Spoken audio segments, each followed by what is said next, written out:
Okay, in this video, we're going to talk about how to turn your list into buyers. Because bottom line, it doesn't matter how many people you have on your list, or even the size of your list. If those people aren't buying, then it's not a good list. And so, how do we do that? Do we start turning your list into buyers? Well, first, you need to kind of figure out what kind of subscriber do you have on your list. And what do I mean by the subscriber? Are they a paid subscriber or are they a newsletter subscriber? The reason why this is important because it really is two different mindsets.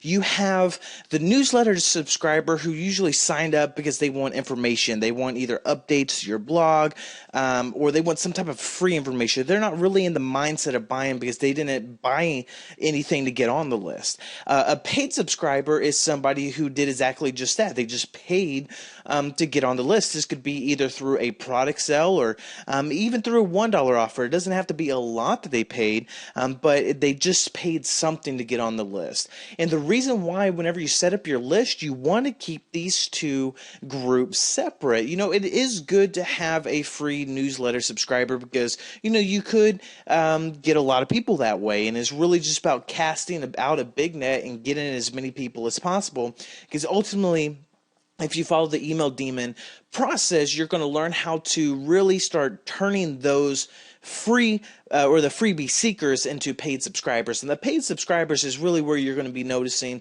a lot of your conversions and a lot of your sales are coming from. Where you might have anywhere between a 2 to 3% conversion rate with your newsletter subscribers whenever an email gets sent out, you can have upwards to almost 40 to 50% with a paid list. Why? Because they bought something. They're in a buying relationship with you. They've already established a trust with you that they trust exchanging cash or exchanging some type of a money with you. They have a higher trust value. In turn, people only buy from people they know, like, and trust. So if you already have a list that has already trusted you to make that transaction, you know, it's always easier to get repeat business from people who's already paid you than it is trying to convert people who are just, you know, trying to look for free information. Because, you know, free content is good. It's good to get free content. We're going to be going into some detail about how to use free content to really explode your business. But a newsletter subscriber is really just looking for free content. And if you usually try to send them offers, they get a little upset. They say you're spammy, and this is where a lot of your complaints come, because they don't want to buy anything. They just want some free information. But a paid subscriber that's already paid you, they would love and cherish free information. It has a higher perceived value to them because they're already used to paying you to get information from you. Now you're giving it something for free. It has a higher perceived value in their eyes, and they're a lot more grateful. So we're going to get into a little bit into detail a little bit later about how to use the free content, but let's start talking about a little bit of how we can start turning newsletter type of subscribers into a paid subscriber. And it doesn't mean that they have to pay a lot. Like I said, even $1 is something to qualify somebody as a paid subscriber, because they've already raised their hands once saying, yes, I will give you money. And if they've raised their hand once, then chances are they'll do it again. So what can you do?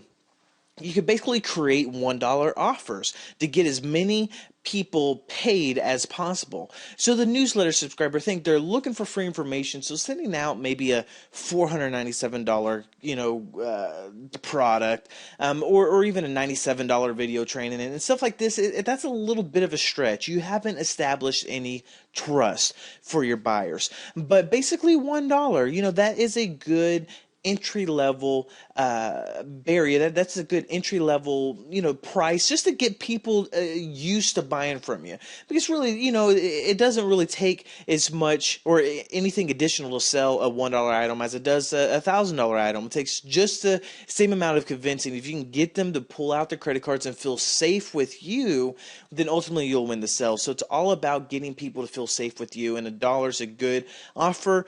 And honestly, I've seen a lot more conversions even on a small list, as little as just 1,000 people of paid subscribers, I've been able to outsell a lot of people that have over 100,000 newsletter subscribers. So that's one thing that I would start thinking about. You can create $1 offers. It could just be even creating a report, and instead of hey, giving the report away for free, just say, hey, I was going to sell this for $19.95. Why don't you go ahead and pick it up for $1 since you are my newsletter subscriber? So it does add value. It does add the sense that they're getting a discount and they're getting a deal.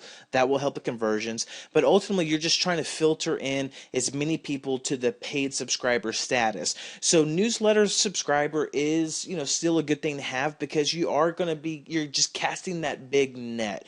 Not saying that you're never going to make money with newsletter subscribers, but you'll always see higher conversions coming from a paid subscriber. So go out there, casting that with free newsletters, free offers, but ultimately if they're not willing to spend $1 with you, they're not willing to spend $1,000 with you. So get as many people on that $1 offer. So what I would suggest doing is kind of create a kind of a list. Try to create up to 4 or 5 different ideas of reports you can either do, or even if it's a PLR product, or just something that you can sell for $1.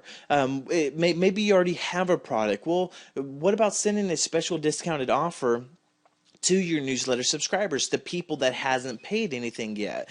It'll be worth, yes, taking the hit in the short term, just to start building that buyer relationship, that buyer's trust with them. So start creating your kind of your offers of your $1 offer, and then go on to the next video as soon as you got kind of a list, probably about 4 or 5 different types of offers you can give to them, because not all offers are going to convert with all people. So that's the reason why we suggest kind of getting a list of about 4 or 5. But as soon as you got that list, then go on to the next video.